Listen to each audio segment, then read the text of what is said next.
Hi everyone, welcome to electro circuit YouTube channel. সামনে যে অ্যাম্পলিফায়ারটি দেখতে পাচ্ছ, এটা 200 ওয়াটের অ্যাম্পলিফায়ার বানানো হয়েছে, টেস্টিং হচ্ছিল, হয়ে গেছে। তো এটা যাবে গড়বেতা সমীর সমীর মাহাতো গড়বেতা থেকে এসেছিল। অ্যাম্পলিফায়ারটা 30-55 অ্যাম্পলিফায়ার ছিল, এটাকে 200 ওয়াট আরএমএস করে দেওয়া হয়েছে। তো মেশিনটার দম কতটা আছে, আজকে টেস্ট একদম অন্যরকমভাবে টেস্ট করা হবে। অন্য সময় স্পিকার টেস্ট করা হয়, আজকে ফিলামেন্ট কয়েল পর্যন্ত চেক করা হবে মেশিনের দম দেখানোর জন্য। তো যাই হোক, সবাই কেমন আছে অবশ্যই জানাবে। চ্যানেলে নতুন হলে চ্যানেলটিকে অবশ্যই সাবস্ক্রাইব করবে, পাশে থাকা বেল আইকনটি প্রেস করবে। আর কারো যদি কোনো অ্যাম্পলিফায়ার লাগে দমদার, আমার সঙ্গে যোগাযোগ করে নিও, এসে সাউন্ড শুনবে, যদি পছন্দ হয় তবে নিও, নাহলে নেওয়ার দরকার নেই। তো দেখতে পাচ্ছি 2000 ওয়াটের কয়েল লোড দেওয়া আছে এক পার্টে, কারণ যেহেতু 200 ওয়াটের অ্যাম্পলিফায়ার, 2000 ওয়াটের কয়েল হিসাব অনুযায়ী 10টা ভাগ করতে হবে। যাই হোক, একটা অ্যাপ্রক্স আমি দিয়ে রেখেছি। ফিলামেন্টের অবস্থা দেখতে পাচ্ছ, অলরেডি ধোঁয়া উঠছে। ধোঁয়াটা হয়তো দেখাতে পাচ্ছি কি আমি জানি না মোবাইলে। পুরো ফিলামেন্ট লাল হয়ে আছে, মেশিনের গান চলছে, কোনো ফ্রিকোয়েন্সি না, এমনি গান চলছে। হিট নর্মাল আছে, খুব বেশি হিট হয়নি। হ্যাঁ, হিট খুব বেশি হওয়ার কথা, কিন্তু খুব বেশি হিট হয়নি। দেখে নাও ফিলামেন্টের অবস্থা।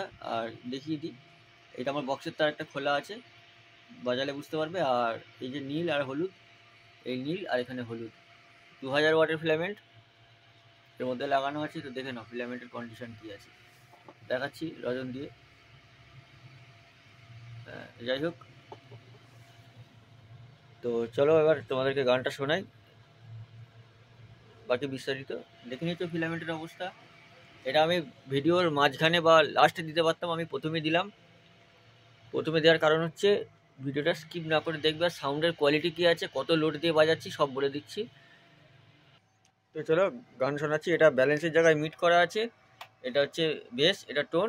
পিছনে ব্যানানা টার্মিনাল দেওয়া আছে, স্পিকার টার্মিনাল কোনো কানেকশান নেই। আর এখানে হিটসিংয়ের দেখে নাও, হিটসিংয়ের গেজ। আচ্ছা, এই যে দাদার মাল, নিশ্চয়ই দাদা দেখছে তাই বলে দিই। প্যানেল চেঞ্জ হয়েছে, প্যানেলের প্রবলেম ছিল এবং ভলিউমগুলো সব চেঞ্জ হয়েছে। এখানে ডুয়েল টিসি ছিল, তো যাই হোক সেগুলো চেঞ্জ করে দিয়ে এলকনের মেটাল সাফটে স্ট্রেঞ্জার টিসি যেটাকে বলা হয়, সেই টিসি দেওয়া হয়েছে এবং প্যানেল চেঞ্জ করা হয়েছে। তো চলো সাউন্ড শোনো। 1100 ওয়াট লোড দেওয়া আছে, 215, 212।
ভিডিও লম্বা করছি না। তো কারো যদি কোনো রকম কোনো অ্যাম্পলিফায়ার লাগে আমার সঙ্গে যোগাযোগ করে নিও। আমার ঠিকানা হরিপাল, হুগলি। হরিপাল স্টেশন থেকে 2 কিলোমিটার দূর, জামাইবাটি গ্রাম। দোকানে ভিজিট করতে পারো, আসতে পারো, দেখতে পারো কীরকম কী কাজ হয়। হ্যাঁ, তো সাউন্ড শুনতে পারো, যদি পছন্দ হয় তবেই অর্ডার করো। আর যারা এই পর্যন্ত ভিডিও দেখলে তাদের অসংখ্য ধন্যবাদ। চ্যানেল নতুন হলে চ্যানেলটিকে অবশ্যই সাবস্ক্রাইব করো, পাশে থাকা বেল আইকনটি প্রেস করো। ভিডিও ভালো লাগলে অবশ্যই কমেন্ট করবে। মেশিন কেমন লাগলো, সাউন্ড বুঝতে গেলে অবশ্যই হেডফোন কিংবা সাউন্ড সিস্টেম রেকমেন্ডেড। হ্যাঁ, যদিও বা মোবাইল থেকে রেকর্ডিং করা হয়, তবুও আশা করা যায় হেডফোন বা সাউন্ড সিস্টেম লাগালে, কানেক্ট করে বাজালে, তাহলে বুঝতে পারবে প্রেশারটা কী আছে। তো যাই হোক, নেক্সট ভিডিও দেখা হচ্ছে। সবাই সুস্থ থেকো, ভালো থেকো।